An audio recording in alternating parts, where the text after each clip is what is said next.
Good afternoon and welcome to the Community Impact Arts Grant Application Workshop, Narrative Emphasis. I'd like to welcome you on behalf of the Department of Arts and Culture. We're really fortunate today to be joined by our President of the Arts Commission, President Eric Hanks from the 2nd Supervisorial District, and he will begin our session with a few opening remarks. Thank you, and I'm really glad to be able to address you, and thank you for joining us. Again, I'm Eric Hanks. I was appointed to the Arts Commission by Supervisor Mark Riley Thomas, and as Laura mentioned, I'm part of the 2nd District.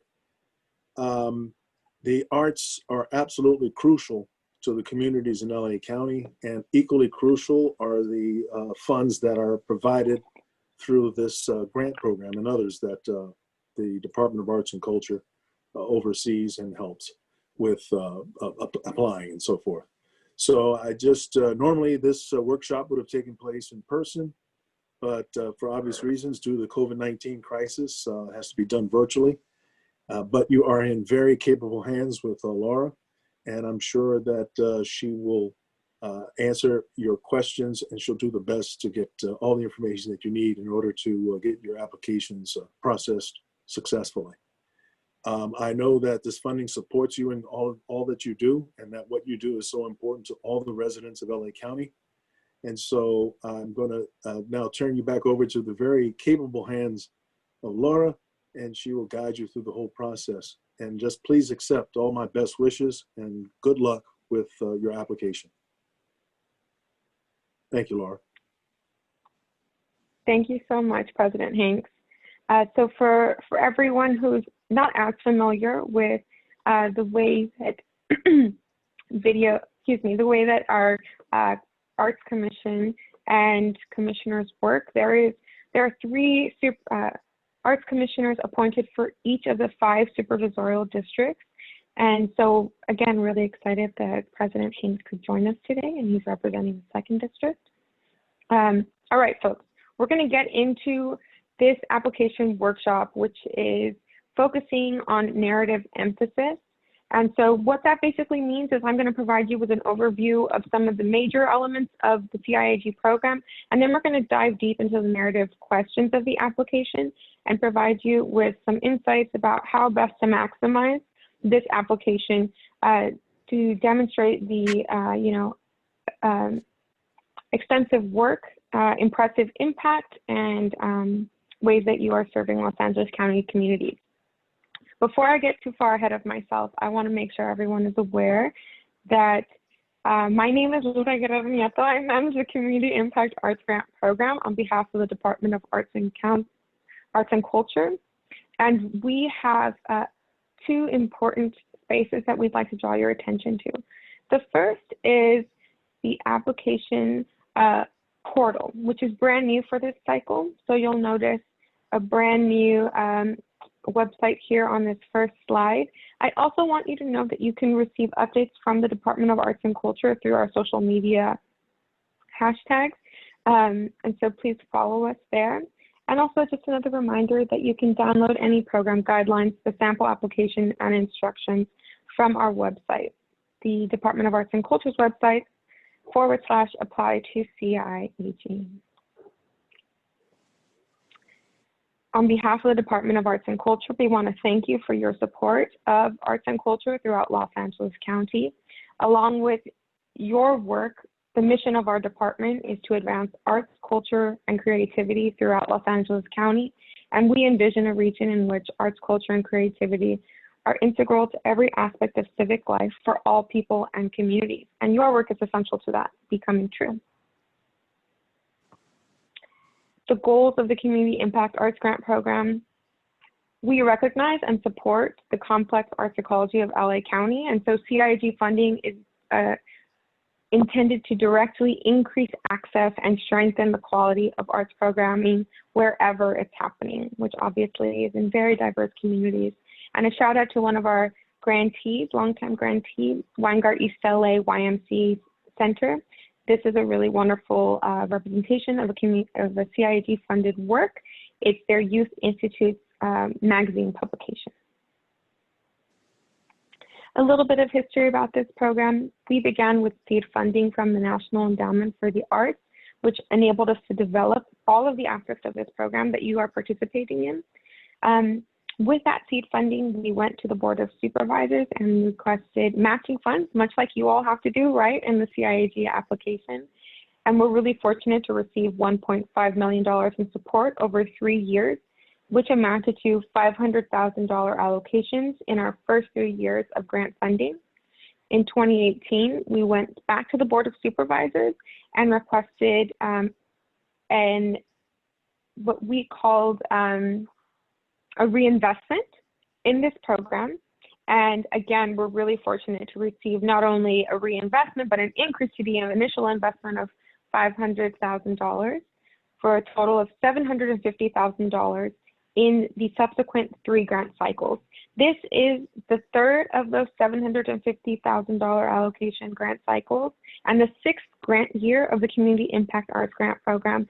So in many ways, your participation in this application process, for those of you who are grantees of the program, is a real demonstration to the Board of Supervisors of the value of investing in arts and culture in spaces and communities whose primary modes of service, right? Primary organizations of service are not arts and culture organizations, but communities who always have arts and culture present. And so I thank you for the work that you've been doing throughout county communities. Before we get any further, I want to make sure you all have some important dates calendared. And I also want to give you an overview of where we are in the Community Impact Arts Grant timeline. So currently, it's the 10th of September. We have a little under a month left before the deadline for this program. The deadline is Wednesday, October the 7th of this year, 2020, 11:59 p.m. Pacific Standard Time. Please make sure that you have this date documented. It's a Wednesday, so it's the middle of the week.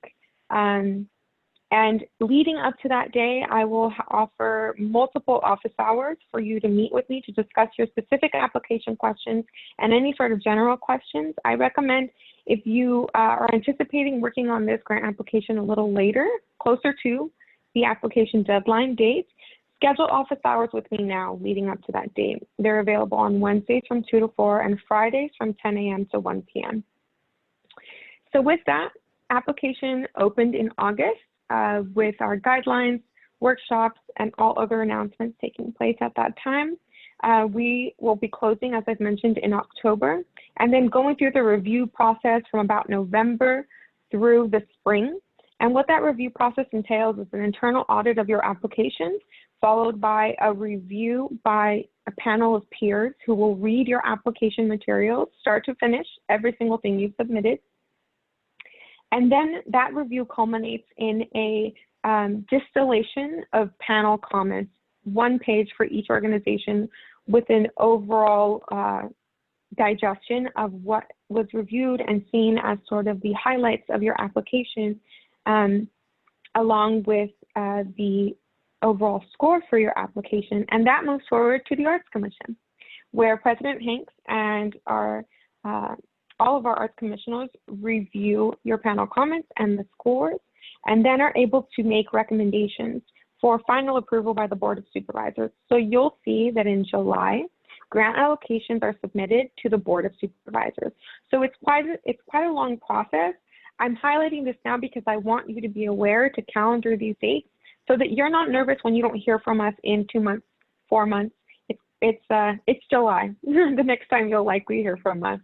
And once we get into July, all organizations who have applied to this program will receive grant award decisions, and then we'll go through the process of dispersing contracts. We also offer panel feedback calls. So if you're a prior applicant of this program, you are eligible to do panel feedback with me right now, even through those office hours.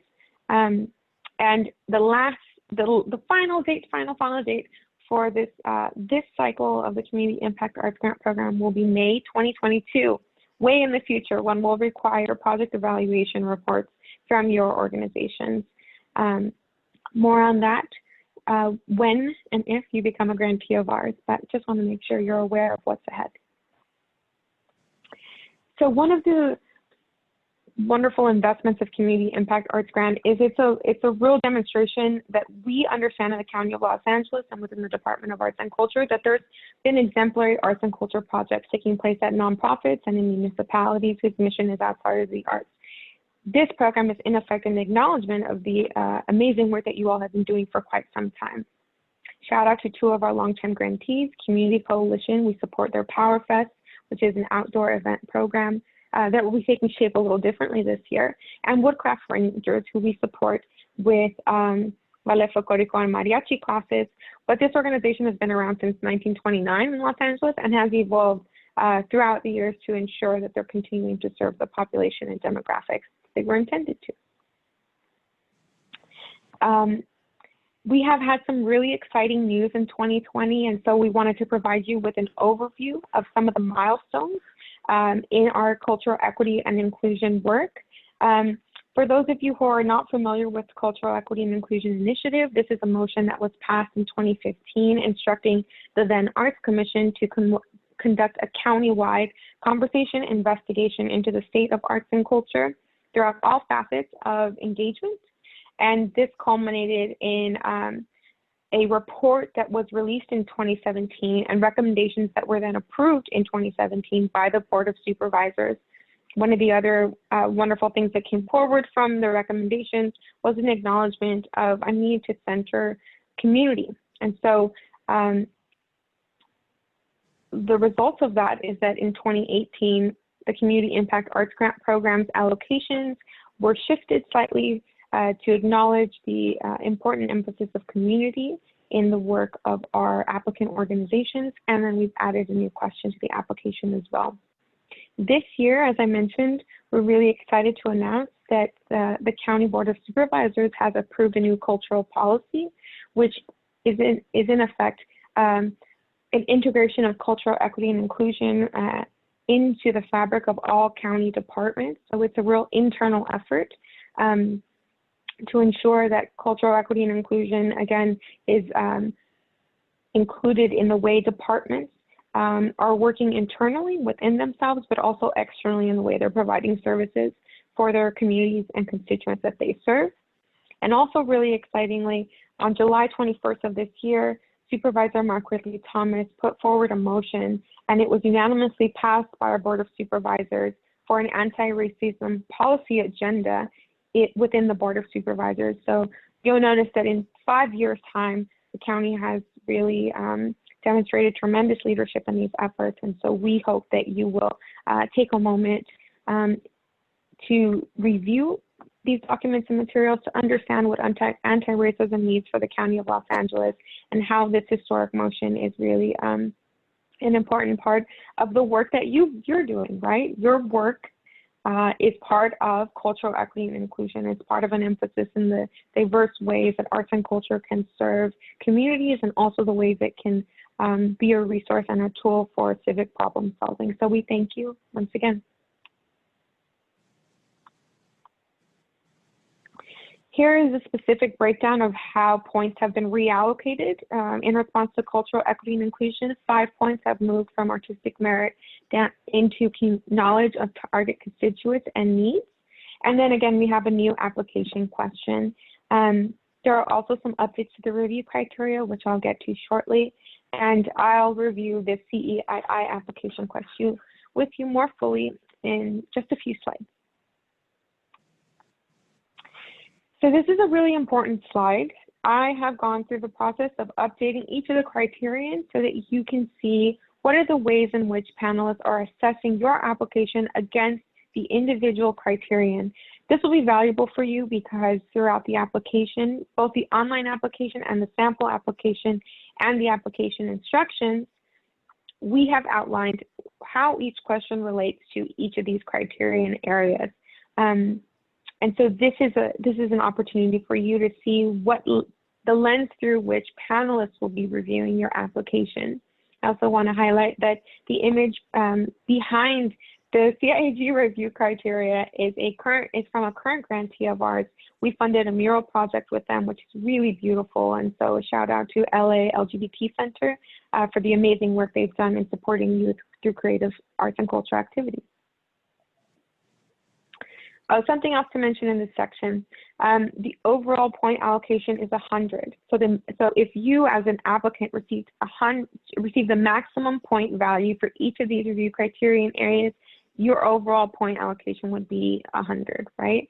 And I'll explain a little bit more about why that matters and how that impacts your overall potential grant funding in the very next slide. So the Community Impact Arts Grant Program is project-based funding, not operating support. And the requests that you can make range from $5,000 to $20,000. We often suggest that applicants request the maximum, $20,000, so that you all can have as large a percentage of your final request as possible. Something else to note is that this program is a reimbursable grant, so you must demonstrate a dollar-for-dollar, one-to-one match in funds, and you cannot match this CIG grant funding with any other Department of Arts and Culture grant funding. So how does this 100 score point threshold work? Well, within our process and panel review, we have a panel of 5 individuals reviewing every single one of your applications. And so the score here that you see, this 97% score, is an example of the final overall score you could receive from panel review. So this is the average of 5 individuals' application scores, the full application scores for you. And let's say you requested $20,000 and your average score from these 5 individuals is 97. That would mean you're eligible for $19,400 as a maximum. You would not be eligible for $20,000 anymore. This is what you're eligible for. So when I say we highly recommend that you request the maximum of $20,000, it's because your panel score will directly impact the amount of funding that you're actually eligible to receive. So it's important when considering matching funds to think about all the potential opportunities you have for matching funds, all of the opportunities maybe you have that maybe haven't been confirmed yet, but are really positive and really possible for your organization as sources, so that when we get down to you being a grantee of ours, we can talk through and make some adjustments, right, of how that funding will actually be used moving forward. This year, I'm really excited to announce we have the largest group of grantees that we've had in the history of this program, with 64 grantees. And that was made possible by the support of our arts commissioners, who opted this year to have a final cutoff score of 70. And you'll notice that in the past 3 years, we've gone from an 84 and 42 grantees, 76 this most recent grant year, and 58 grantees, to now 64 grantees with a cutoff score of 70. So this is really wonderful and a clear demonstration of the ways in which arts commissioners support your work and advocate for you, because they know what tremendous contributions you're making. A little bit about CIG panelists. If you've participated in a prior application workshop, has remained the same, but I want to make sure you all know that CIG panelists are community members and professionals in the arts and culture field and social service sector, just like you. So here are some of the examples of individuals we've previously had on panels. But what I really want to do is use this opportunity to invite you to nominate yourself to serve on a panel, with the caveat that while your application is in review for Community Impact Arts Grant, you're not eligible to serve on a CIAG panel. However, you can serve on a panel for one of our many other grant review opportunities, be that the Organizational Grant Program, our arts education panels, civic art panels are also a possibility.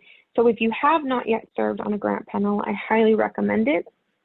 And let's say the timing for art panels won't work for you. You notice that the review process is largely in the spring and winter months. That's entirely okay. There are other opportunities to serve on grant panels, both with our statewide funder for the arts, the California Arts Council. You can nominate yourself for that opportunity as well, and nationally with the National Endowment for the Arts. So again, if you're writing a grant application and you've not yet served on a grant panel for any of the local arts funding agencies, I highly recommend doing so. It's so valuable to give you some additional insight, right, about how best to use your time in the application process. So it's a little plug about that. You'll get some more information about it in the follow-up email to this workshop. Here are two examples of really exciting CIAG currently funded projects. The first is Little Tokyo Service Center, who we have supported for the past few years, actually. This is a recurring project of theirs, building and engagement workshops, specifically with their Plus Lab Artist Residency program, which is built artists and community members to address issues of self-determination and anti-gentrification. That's extremely important for the Little Tokyo area, but for all of Los Angeles, right? All of Los Angeles County. And so you'll see this image before you is a really dynamic image which shows an artist at work with community. And so really grateful and excited to continue to support Little Tokyo Service Center. This next project you see on the screen below you is Vista Del Mar Child and Family Services, which is using therapeutic music program as a complement to some of the other services they're providing in intensive treatment through their residential facilities. You'll notice that this image has the participants' faces blurred out for privacy and protection of their identity, as Vista Del Mar is working with minors. And so again, thinking about the application materials you're submitting, always totally appropriate to and right in requirement, right, to honor the privacy of our community members and clientele that we're serving. So just a few examples of strong visual representations, right, of the work that we would have read more about through the narrative sections of this application. Okay, really briefly, I'm going to go through eligibility requirements. Just want to make sure everyone's clear about the types of organizations that are allowed to apply for Community Impact Arts Grant and the types of eligible projects, as we have had some changes this year. All right, first and foremost, let's make sure that everyone who's on this call, whether you are a nonprofit organization, a municipal department, or a fiscally sponsored project, everyone on this call interested in applying for the Community Impact Arts Grant must have a budget of 51% or more devoted to non-arts programming. So if you are an arts department in a municipality, you would not be eligible. If you are a fiscally sponsored project, primarily providing arts programming, you would not be eligible. And I'm so happy to announce that you are now eligible for the organizational grant program. So please visit the OGP webpage to find some additional information about workshops and other application resource materials. But let's talk about who is eligible. 501c3 tax-exempt nonprofits are eligible, municipalities are eligible, fiscally sponsored entities are eligible. And of note with that, if you are a fiscally sponsored project, your fiscal sponsor is the applicant of record. So make sure that you're getting application materials ready for both your fiscal sponsor and you, the sponsored project. For fiscally sponsored projects and for organizations overall, you must have a minimum operational budget of $25,000. All agencies' principal offices must be in Los Angeles County. This is demonstrated by the address that is listed on your 990. If there's another address listed on your 990, you will not be eligible until we have any sort of proof that demonstrates that you are actually an LA County registered nonprofit agency. And obviously municipal departments, all cities located in the county are those that are eligible. Also important, while having a functioning board of directors, 51% of those individuals must also reside in California. You must have at least 2 consecutive years of demonstrated arts programming in Los Angeles County. So that will be for 2018 through 2020. And then you must have hosted a total of 8 activities over those past 2 years. If you haven't met that requirement, I recommend right now going through all of your activities, counting any sort of arts and culture work that has taken place in support of programming. And I'll go over this a little bit later as well. But do that before you get any further in the application. We want to make sure that you're aware what the requirements are for all organizations, because if you don't meet any of these requirements, you will be disqualified. And so just want to make sure you're putting your effort as time and energy are limited to the best places possible for your organization. Here are some examples of eligible organizations. Again, I've named some of these already in the past. You've seen some examples of organizations that we've currently funded, and you can look at the full list of all of our grantee organizations and grant-funded projects on our website. Just to belabor this a little bit longer, who is not eligible for organizations? I'm going to list folks that we haven't discussed already. Individual artists are not eligible, must be a nonprofit, a municipality, or fiscally sponsored. Obviously, local and municipal arts agencies are not eligible. And while municipal agencies that aren't working primarily in the arts, like Department of Public Works, Department of Parks and Rec, Department of Senior Services would be eligible. No county or federal departments or agencies are eligible. Anyone who is a private membership organization is not eligible. K-12 schools, public-private continuation, not eligible. If you receive funding from the organizational grant program or the Arts Education Collective, you are not eligible. And then this is a new ineligibility change. Now, institutions of higher education or learning, such as colleges or universities, their departments, centers, or institutes are also not eligible for this funding opportunity.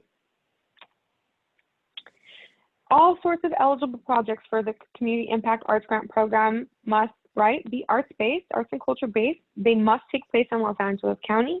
They must occur between July 1st, 2021 and June 30th, 2022. They can be new, they can be existing projects, they can be projects with one or a combination of arts activities. If they're arts education related, they must take place outside of school. This aligns with not being a K-12 school activity. And they have to be municipal projects by departments that are providing services other than arts programming. All right.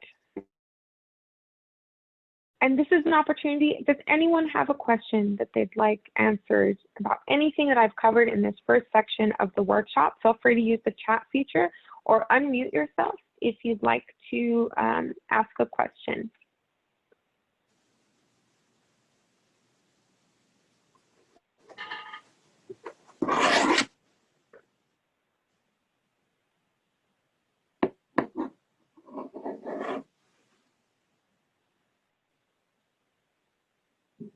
Okay, no questions. Let's continue.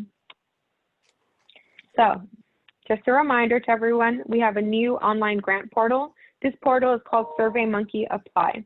The SurveyMonkey Apply platform is an upgrade from the Fluid Review system. So if you have been an applicant to the Department of Arts and Culture over the past 3 years, we migrated to that system in 2017. If you created a user account, submitted an application, completed a grant report, then you have an existing account in SurveyMonkey Apply. So I'm walk through a few of the steps of how to check that for yourself, but I want to make sure you all know you do not need to create a new account in the SurveyMonkey Apply system if you are an existing grantee or prior applicant to the Community Impact Arts Grant Program. Just some things to highlight for you. When you're creating a user profile for your organization, you want to create it as an organization and not as an individual. There will be a few steps you'll need to go through to verify that you're an organization. And so it will require you to complete an eligibility profile and a user setup. Exciting, right? We'll walk through some of that, and there is a video on our website which walks you through the process of completing both of those steps. Something else. Because you're creating an account for an organization, it's really important that if you're working on this application with any other individual, that you save the email and password somewhere that you can easily access it and share it with others. If not, there's a really easy process for resetting your password, but it's stressful. So I recommend just saving, creating a little contact. I have them in Outlook for myself for all programs that I work in with your username and password. Really easy to share that way as well, so that you can work collaboratively with other folks on this application. Another important tip, I recommend drafting all of your application responses in a Word document. There is a sample application available on our website. You can literally copy and paste all of the questions from that PDF document into a Word document and begin drafting responses there. That's the best way to work. You can check word count, character count in a Word document really easily, and then just copy and paste your responses. This is to avoid losing your work, but also so that you're saving some time. It's stressful getting things up into the system, especially it's a new system, though it's user-friendly. So again, another tip for you, I highly suggest submitting 5 days prior to the deadline so that you have time to resolve any technical issues. And as we're all online constantly now, just to take into consideration that, you know, internet troubles, internet issues are something that are very commonplace now. So give yourself time, work in off hours, make sure that you can successfully submit and meet that October 7th deadline. This is what our new online grant portal looks like. It's very similar to the Fluid Review system. As I mentioned, SurveyMonkey Apply is an upgrade from Fluid Review. So if you were brand new to the Community Impact Arts Grant, brand new to the Department of Arts and Culture, then I would recommend creating a brand new account by clicking register. Again, only one account per organization. Your login information can be shared, and multiple folks can contribute to the completion of this application. However, if you had a Fluid Review account, then you'd want to click login. Something important to note, if you click register and you entered an email address that was already registered in Fluid Review, it'll let you know that you already have an account.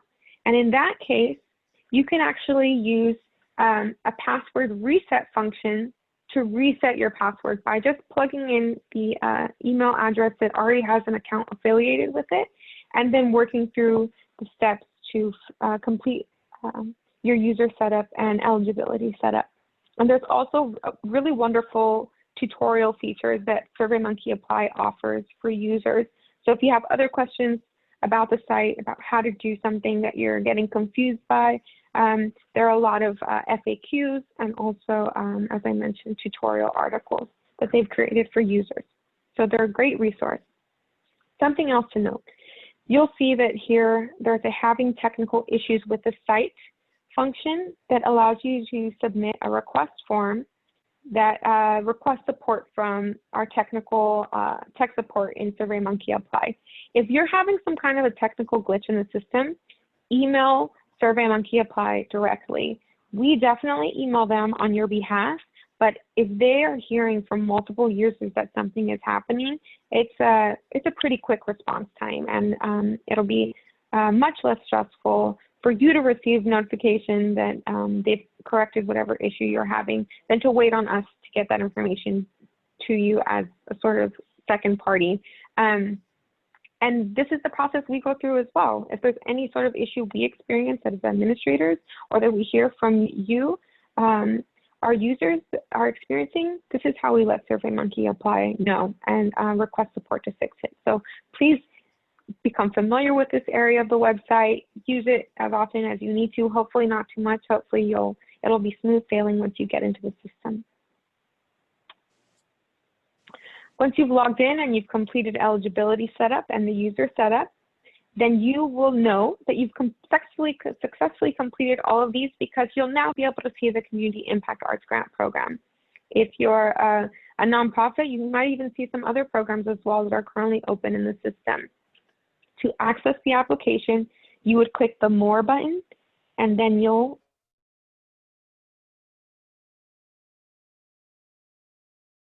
now the system shows you when the application opened and when it will close, and that'll remain consistent throughout the site. You'll always be able to see when the application is closing.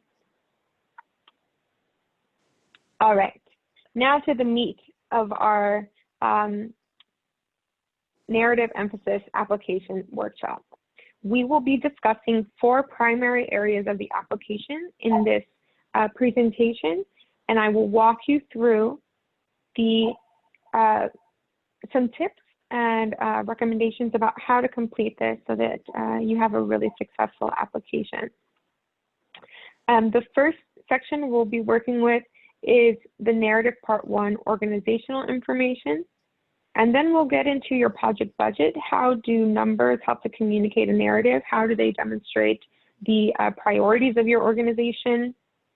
What you think is valuable to be invested in, what is necessary to be invested in, and areas in the project budget that you should be completing to give the panelists as many details as possible about how the project is structured. Then we'll go through the proposed arts and culture project section, narrative part 2.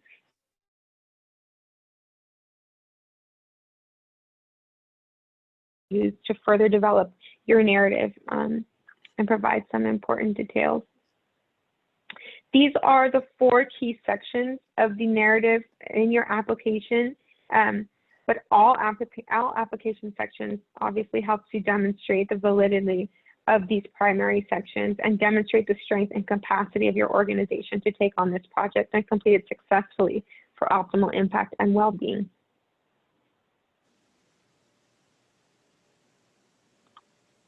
All right.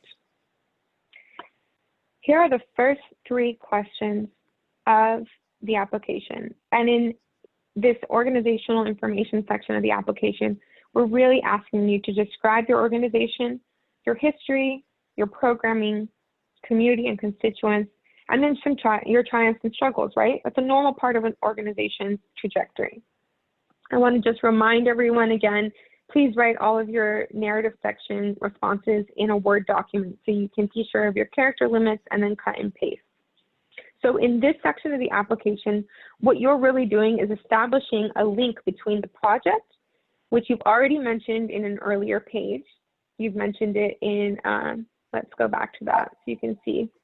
You've mentioned it right here in the project request section of the application. And you're expanding upon that, right? And providing your panel with an opportunity to understand what is the link between that first project, what they've just seen as a project description, and the broader mission of your organization and constituency. So why has your organization, based on your mission, understood the importance of arts and cultural work?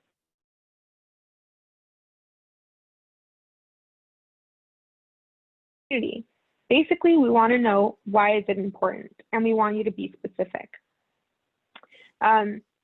Something of note here as well is that every member of the panel, right, is a potential audience member for your organization and therefore a potential ambassador. So what do you want them to be able to tell their friends about your organization and your work in the community? How do you serve your community? And what is absolutely imperative they understand about your organization? So show us, the reader, who exactly you are and how important your organization is to the fabric of Los Angeles County. You'll notice that question A is really straightforward, and it's really practice for you to describe your mission succinctly. If your mission is a little bit longer, there's a 500-character limit here. Question B, organizational history, core programming, has more characters, right, with 2,000. And so here, what we want to know is some really essential information. The history of your organization, how that has informed your current core programs and services, right? So those are 2 different things. You'll notice there's 1 question, 2 sentences, but we are asking multiple things in that sentence. The first is describe your history, right? Number 1. How has that history informed your current core program and services? That's question number 2. So the very next sentence talks about note any significant administrative changes and or major accomplishments and initiatives that took place over the past 2 years. So this is including any sort of leadership changes, strategic plans, or planning if you're currently in that process. Anything that has informed and continues to inform how your organization approaches its work. And while we are requesting historical information, I also want you to note that we're asking you to share some major accomplishments and initiatives that have taken place over the past 2 years. So the detail area of this question is asking you to reflect on the past 2 years with some more general information about your overall history. I think it's important to note that some of these major things can actually be minor shifts, right? Maybe some minor change, a minor shift has had significant impacts.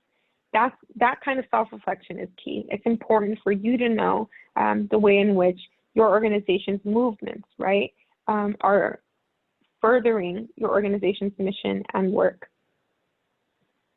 I think that, and we believe in the Department of Arts and Culture, that you're all doing so much, but what stands out and has meant the most to you as an organization, made up of your dedicated staff and your stakeholders, are part of your success, right? So what is that? What are those key elements?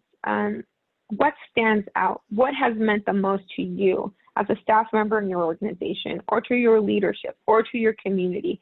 Those are some of the exemplary things that you can sort of highlight as major accomplishments or initiatives. What has had significant impact? I think it's really important for you all to note your successes and also moments of learning, as I'm sure you've undoubtedly made adjustments to do better, right? So those are some of the ways I would recommend approaching this question in the application.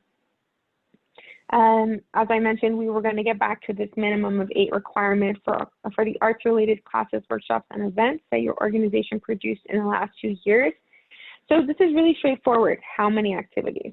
But the how, right? How many activities is really informed by what do we mean by art-related classes, workshops, events? What kinds of activities are we looking for you to enumerate?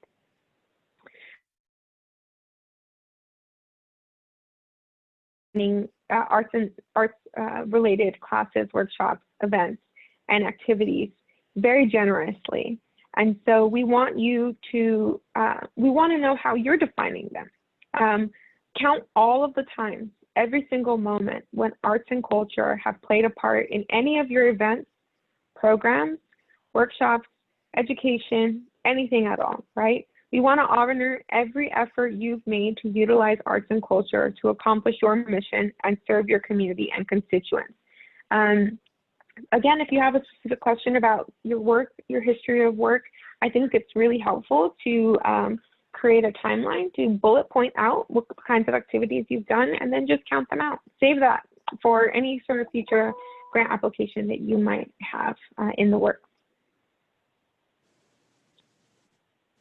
Any questions thus far before I get to the next section?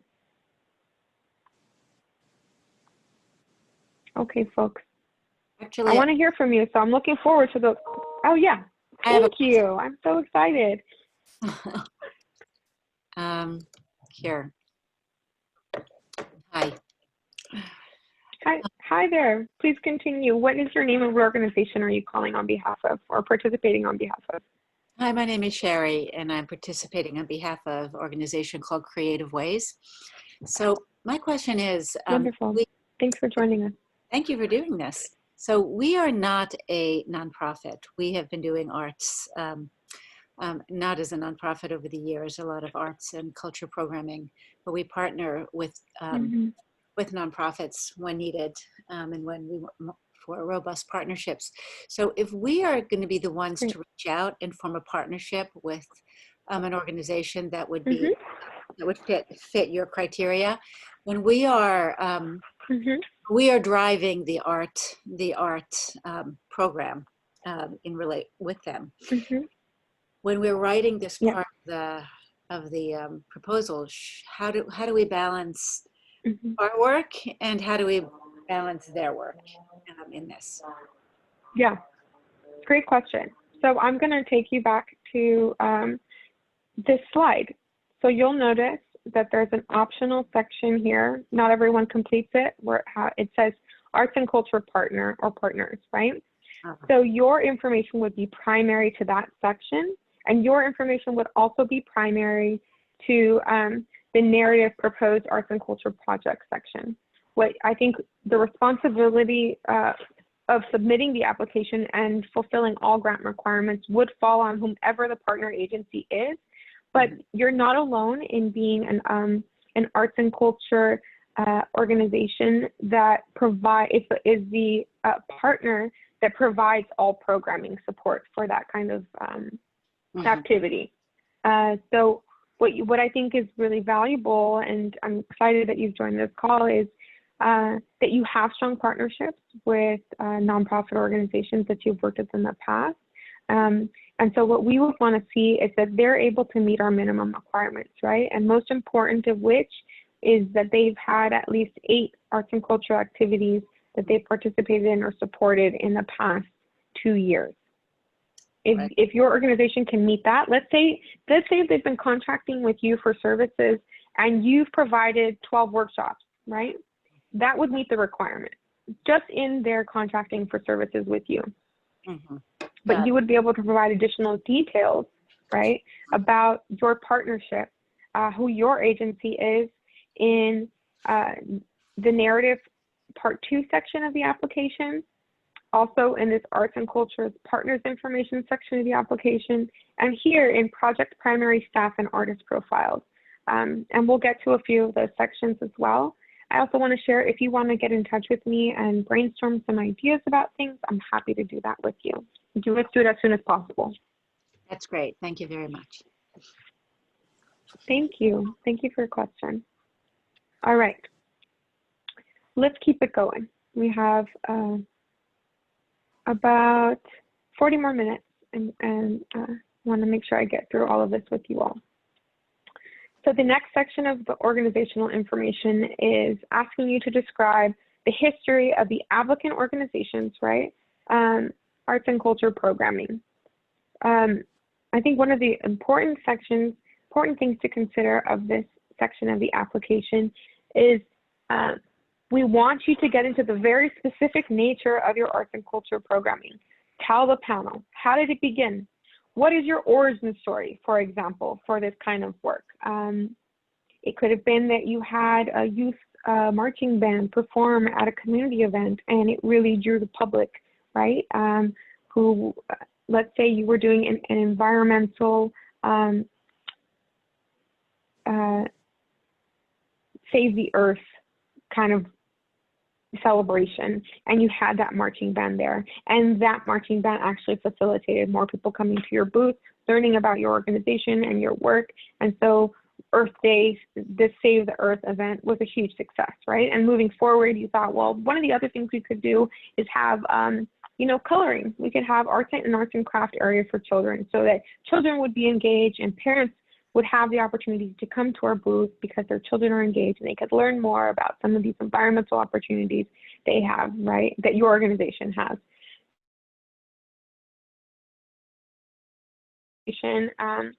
Your staff has been creative in using arts and culture, but also using arts and culture for engagement. So this is, again, an opportunity for you to form that link between the project and the mission of your organization and the constituency that you're serving. Another part of this question is really asking you to discuss how your work has evolved. Use the question about how arts and culture supports your mission to share your story. What is the legacy of your work? How has it been building or in development? Be clear about the current programming that you're invested in. So the question that says, describe the types of programming the applicant is engaged in. Here it's very important that you be extremely specific. We want to know not just that you have music programs, but what kind of music programs do you have? For example, you're hosting music production classes with youth ages 5 to 10. That's a very simple sentence, but it's a lot of detail, right? Don't be general. Don't say that you have dance classes as one of the things you're offering. Who are you offering it to? What kind of dance are you supporting? Is it folklorico lessons for teens ages 13 to 18 in the East LA area, for example? Or one of my pet peeves, I'll just be very honest, for this application is when folks say that we're providing art classes. Art and the arts and culture field is a very dynamic field, right, with many, many disciplines. Be specific about the type of art classes that your organization supports. It can be finger painting. It can be more developed fine art, studio style drawing and painting. It can be ceramics. There are so many different things, right? So many different mediums that, that artists and creatives use to express themselves. Be detailed about that. You don't need to go into full detail, right, about the project that you're requesting funding for, but you need to let us know what is the work that you're doing. Don't just tell us you're doing art. Show us. What kind of art are you making, right? Is it, indigenous flute lessons? Are people making rattles out of gourds? That sort of thing. We want to hear about it. We want to know that you know what it is. And this, again, is drawing a link between the project that you will be discussing in the future, right, in very near application future, and who your organization is and how this programming aligns with your mission. So use this space wisely and be specific. And then very, very quickly, right, you'll see that the second section of this application question asks that you talk about,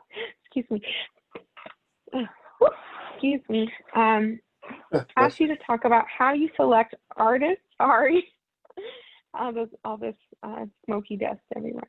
How you select artists to work with your specific population and program.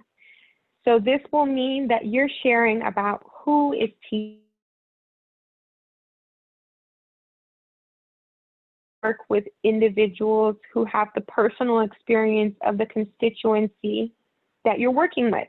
That's a selection criteria. That might be something very important to your organization, and it has meaning and value. You know, it's important that you state that. Or you might really want to work with individuals who have gone through the traditional educational system, right? And so are credentialed teaching artists. That's okay to state as well. And either or anything in between are valid. It really depends on who your organization is, what are the services that you're providing, and who is the community you're serving. In many cases, it's really important to support teaching artists who aren't from the traditional higher education background, right? Who learned through their own means, because that's who's going to speak most and connect best with the community that you're serving. It's okay to do that. You just have to make sure that you're communicating that to the panel. And once you've communicated the things you're looking for and why you value that, then it would also be really important for you to let the panel know, what are you doing once you selected these individuals to make sure that they can be prepared to work with your specific population. For example, are you providing social emotional training for any individual who you're onboarding to your organization, and specifically those who are working with arts and culture activities or arts therapy, right? That would be important, I think, for all of us, for any of us participating in some of these activities. It would be important to know that we're being served by someone who has been adequately trained to support all kinds of needs and of those community members, right? I think something else that is also really valuable, and this is if you have time, right? If you have the space in this section, you have 1,500 characters here. So if you have the space, it would be really important for you to mention some of the training that would be provided, right? But you can also talk about some of this information later on in the application. So if you don't have the space here, make a note of that. Make a note that you didn't address that question of the application here, so that you can make sure that you mention it in the narrative section part 2. We want you to tell us as well, you'll notice this very last prompt, describe the applicant's practice of payment to artists. Tell us how you're compensating creatives you work with. Are they on payroll? Do they receive a stipend? And I want you to know that if they're receiving a stipend, that this amount should consider the prep work and post-analysis work that they will be required to complete in providing the arts and cultural services that you've contracted with them for services for, right? So that's important when you're thinking about compensation amount. It's also important when you're thinking about the project budget. How are you allocating your resources, right? So even if you don't get to that, to answer your practice of payment to artists here, know that you should definitely address that in the project budget section. And I just want to say that living wages are very important for all of us, right? Especially during these times. And so it's going to be really important for you to consider that. Gesundheit to whomever else was sneezing.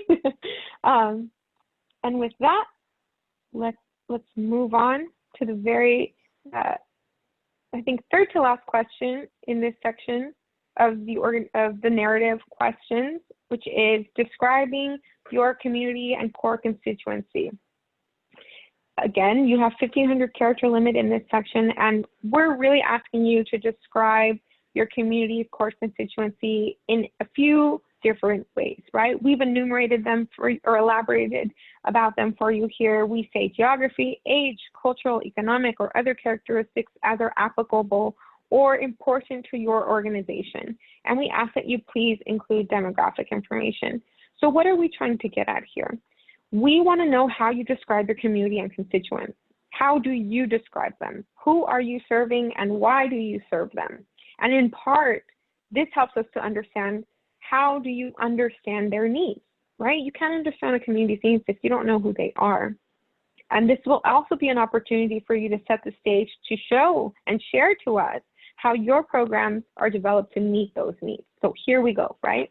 You're setting it up for a home run with the next section of the application, which is the narrative part 2, describing your project. But let's get into a little more detail here. We want you to be specific in describing exactly where your current community is located and who your current community is, or who are your target population and where are they located. And this would be, for example, if you're seeking to expand your responsiveness, maybe because you're in the strategic planning phase of things, right? So who do you want to begin serving? Maybe you recognize through time that the population you're serving isn't as diverse as the population of Los Angeles County, for example, right? Or maybe you've decided that you're doing a really great job with one community and there's another community similar to it in a different geographic area. Who are these two communities, right? What is similar? What is different? How does serving them a part of your mission, right? And something else important to consider here is what is the analysis you've used to determine and define this population? How are you understanding them? I want to note that it's okay not to serve all of Los Angeles County. And if you're saying, so if you're not serving all of Los Angeles County, don't say that you are. We want to know specifically that you know who you're serving. And there are some ways to describe that and describe your community. And so I want to take this time. This is an interactive section of the workshop. I'd like for each of you to either in the chat function or unmute yourself, tell me one way you're describing your community. And you can do that by using some of the things I have before you, right? It could be geographically, it could be demographically in terms of race, gender, sexual orientation, or age.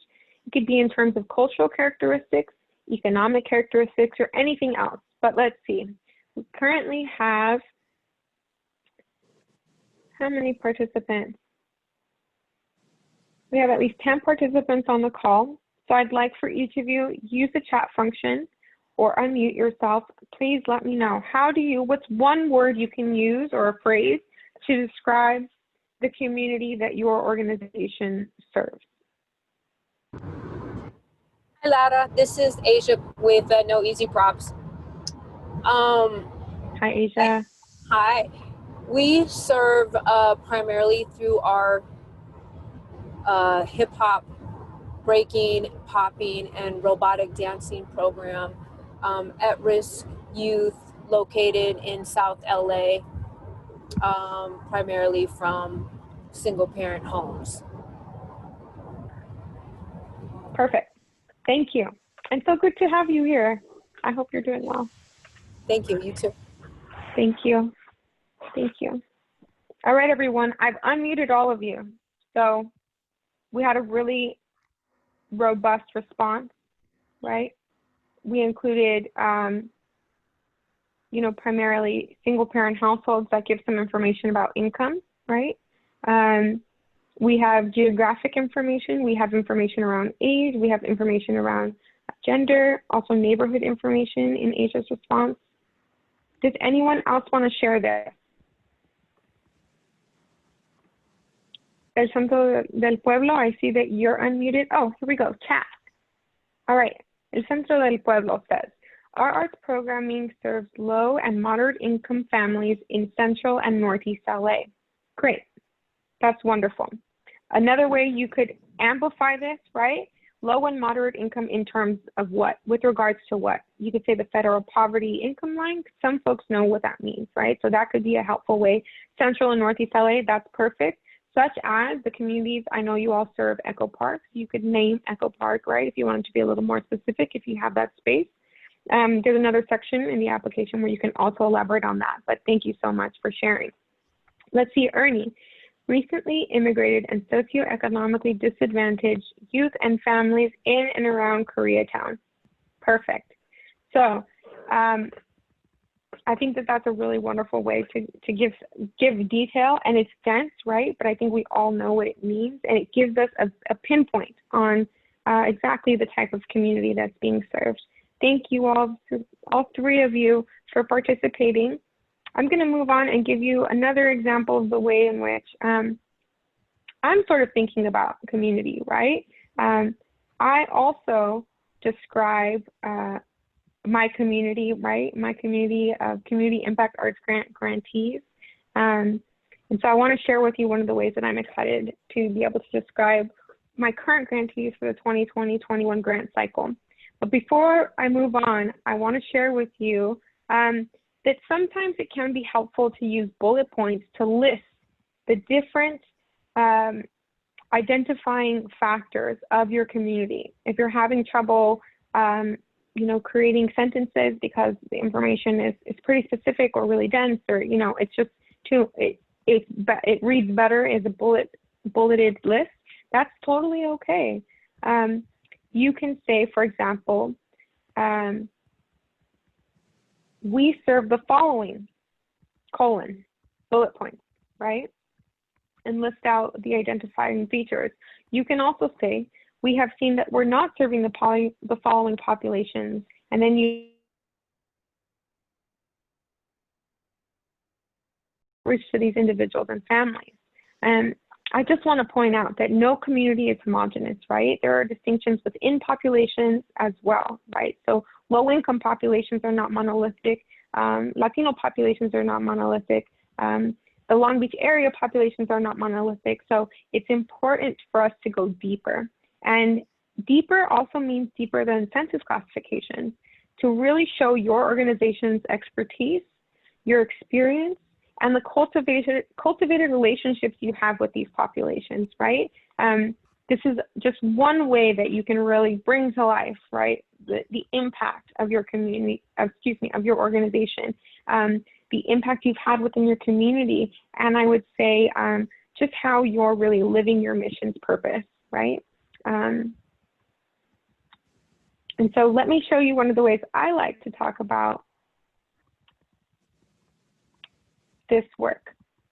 I like to encourage grantee organizations, applicant organizations to describe this in terms of showing and not telling, right? And that in showing, we really demonstrate a deep knowledge of our communities and can speak to their needs with more credibility. Let me say it that way. So here are two maps in front of you. Both maps are maps of the County of Los Angeles, but they're different, right? They're different sort of maps. The first is a map that is an overview of the County of Los Angeles. It shows city outlines of all of the municipalities in the the County of Los Angeles, excuse me. It's really beautiful. It's a really great map that shows has beautiful aesthetics, right? But it's missing some information. And so what is the difference between these two maps?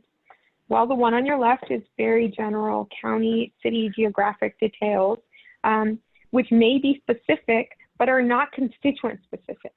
So let's say for someone outside of the County of Los Angeles, this is a really specific map. Wow, they didn't know that the geographic area of the county looked like that, right? They didn't know that there were this many cities in the county. They didn't know that there were mountains, whatever, right? The geography, topography of the region.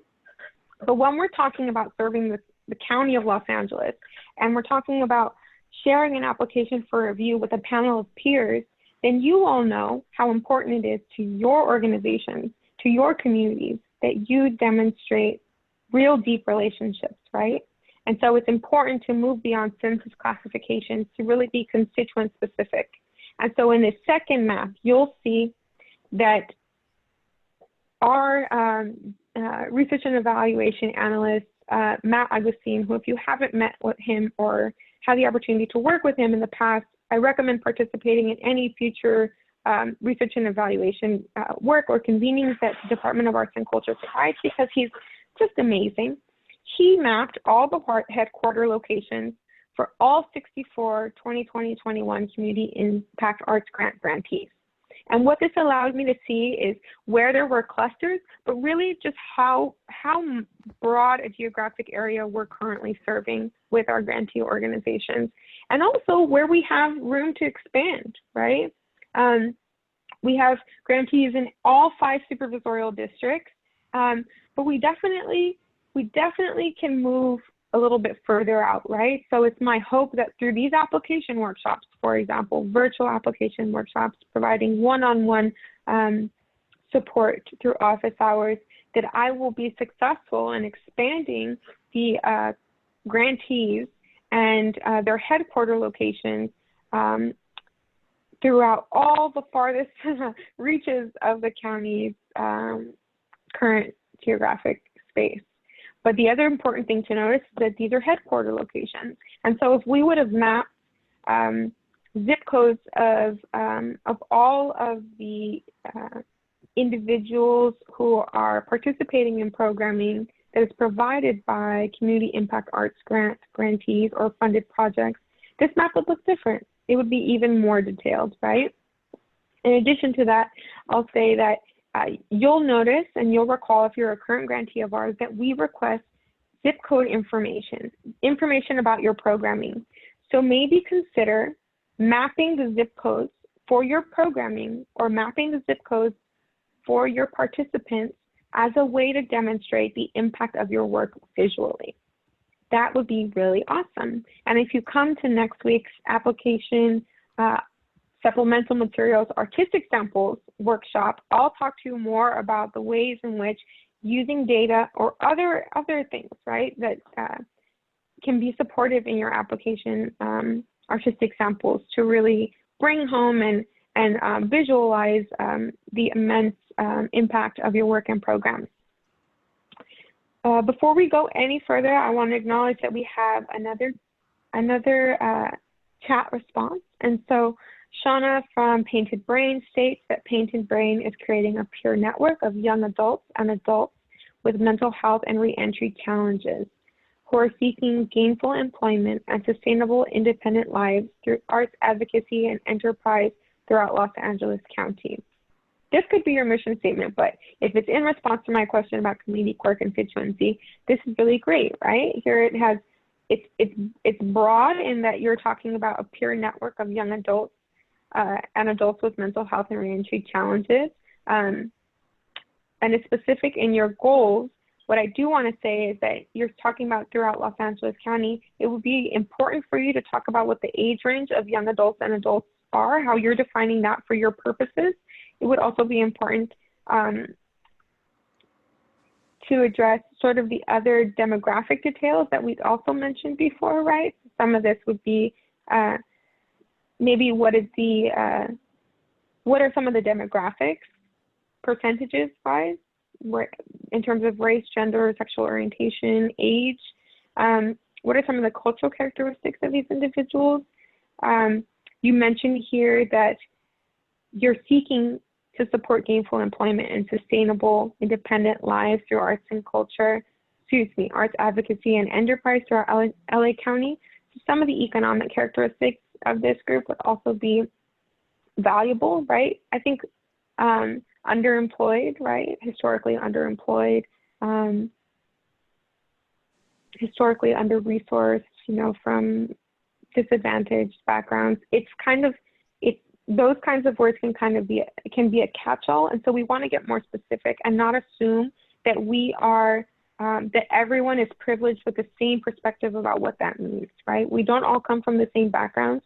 So it's really important, again, to show and not tell about your community, provide those really specific details. But thank you, Shauna, for participating in that section.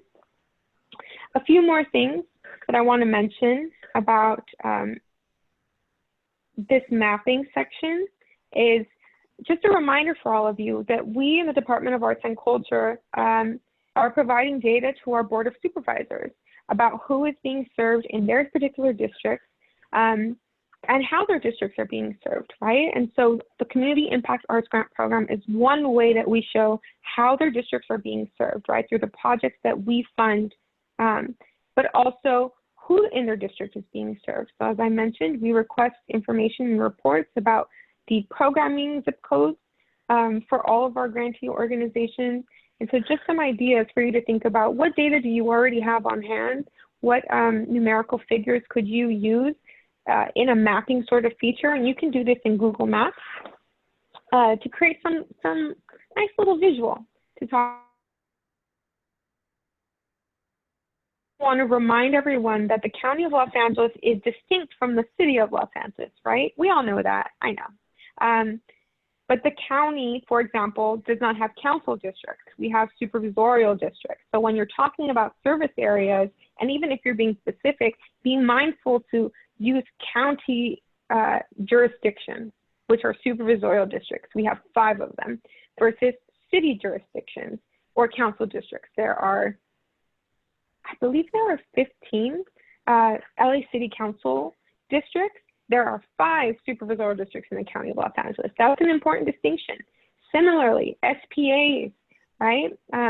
Those sorts of acronyms, those specific ways of denoting service areas, right? That is specific to your field. So unless I know what an SPA is and I'm in your field, I won't know what you're discussing. If you're using any sort of acronym to describe your community, a geographic area, you need to spell it out really clearly for the panel. Similarly with promise zones, right? Promise zones are federally it. You describe it for the panel. Don't assume that your panel is an expert in your field. Really, this is your opportunity to educate them, right? Mobilize them, have them become a part of your ambassadorship, right? To talk, that can speak well to the programming that you are providing. All right, really, really quickly, we have about 15 minutes to go. So I'm gonna speed through some of these other sections. Cultural Equity and Inclusion Initiative. What I want to say about this section is that there are important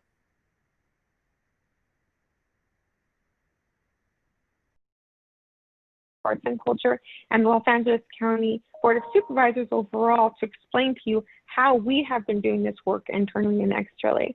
Before I do that, I want to share with you that there's a new question in the application where we're asking you to describe how your organization has shifted programming, administration work, are you working from home, any of those things, right? Because of the challenges of the last 6 months.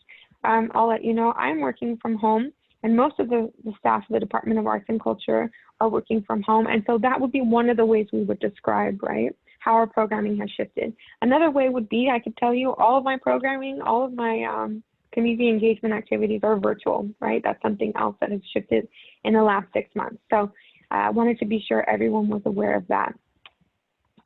But let's get to CEII. Moved through the Department of Arts and Culture. It began in 2015 with a board resolution. We had a series of town halls, there were 14 of them. It was an 18-month-long process. We then had CEII Advisory Committee, and we did a survey of arts organizations to measure diversity. This is a really clear, very succinct demonstration of the ways in which something external, right, externally facing board resolution, right, impacted our internal processes. We were now in charge of the Cultural Equity and Inclusion Initiative, but then we did external work with the community. This is an example of how internal and external work can be talked about, right? It's often happening together. If you're doing anything with your community, that's external. If you're doing anything internal to your department, that's internal. Another important thing to mention is that there were 13 recommendations that were put forward. 4 of those recommendations were funded and created some changes to our programs, one of which you've already heard about, which is a new point reallocation for CIAG and new question for the CIAG program. And then what happened in these last 2 years, okay? So that could have been 2 sentences right there, right? Then what happened in these last 2 years? Well, here I will be able to use the majority of that 1,500 character count limit to talk to you about some really exciting news and investments that have been made internally and externally to advance our cultural equity and inclusion initiative work. In May 2018, we moved from the Arts Commission to the first ever Department of Arts and Culture, a huge momentous moment for the county, right? And what did that do? How did that contribute to a shift in our work? What was that able to amplify, right? Well, for us, what it did is it put forward some additional funding for us to complete a cultural policy process, which would internally inform every single department in the county of Los Angeles. So not only are we in the Department of Arts and Culture integrating cultural equity and inclusion, but now the entire county of Los Angeles as a whole is integrating CEII into their internal workflows and how they're providing services to constituents. That's how we're living some of this with you, right? And I'll say really excitingly, that motion was adopted in June of 23rd of 2020, this year. And July 21st, 2020, we've moved further even more with the Board of Supervisors unanimously approving a motion which establishes an anti-racist Los Angeles County policy agenda. This is how you can talk about your work. I don't know that you could use a chart like this, but you could definitely use bullet points, right? How did we begin? What was an important monumental moment in some of that progress? Maybe who were the staff people in charge of it? And then finally, where have you been in these last 2 years? How have you demonstrated consistent efforts to integrate cultural equity and inclusion into your work? All right. Here is the project budget section of the application. I've told you already that it's really important that you use this section to demonstrate what are the important areas of investment for your community impact arts grant project. So I'm sharing this with you because this is what the project budget section looks like. And I wanted you just to see that the form will automatically populate a few areas for you and automatically validate whether or not the figures are correct. But most importantly, there's a section here that asks you for your project budget expenses explanation. And in that section, we want you to talk about how has artistic sample, how much fee is going to artists, for example, right? That was an earlier part of the application. What is your policy around funding artists? So here, you would have the opportunity to talk a little bit more about what is the overall budget you're providing to artists, right? And in the explanation section of the budget, you would be able to talk about exactly how much money is going to each individual artist, for example, right? How much, and following this section, there's also fringe benefits, there's a section about space, there's a section about, non-artistic staff, there's a space also for programming overall. So I want you to think about using the budget section is how are financial resources being allocated to support this project?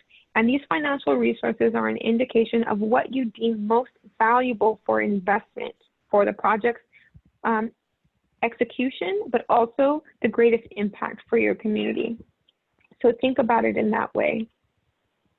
Similarly, the budget income section of the application is asking you to tell us what are your sources of matching funds. Again, you can have confirmed sources of matching funds. This is a crystal ball moment. You can also have projected sources of matching funds, but we want you to tell us exactly where they're coming from. And let me say that if you're requesting $20,000 of funding for us, you'll see it automatically populated here.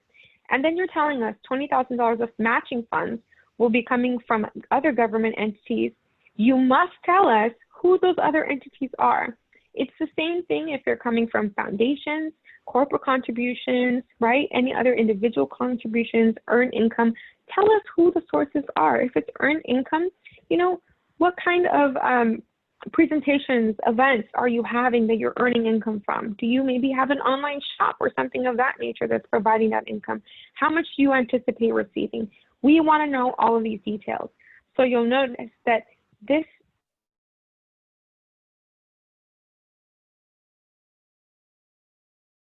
list of all cash map sources that are specific to this project, and that you let us know if they're anticipated or confirmed. And just a reminder that you have to show at least one-to-one matching, right? There's a validation built into this form as well. You'll be able to let us know whether or not you meet these. The form will tell you whether or not you've met our minimum requirements, but we just want to make sure that you're prepared to respond to this thoroughly.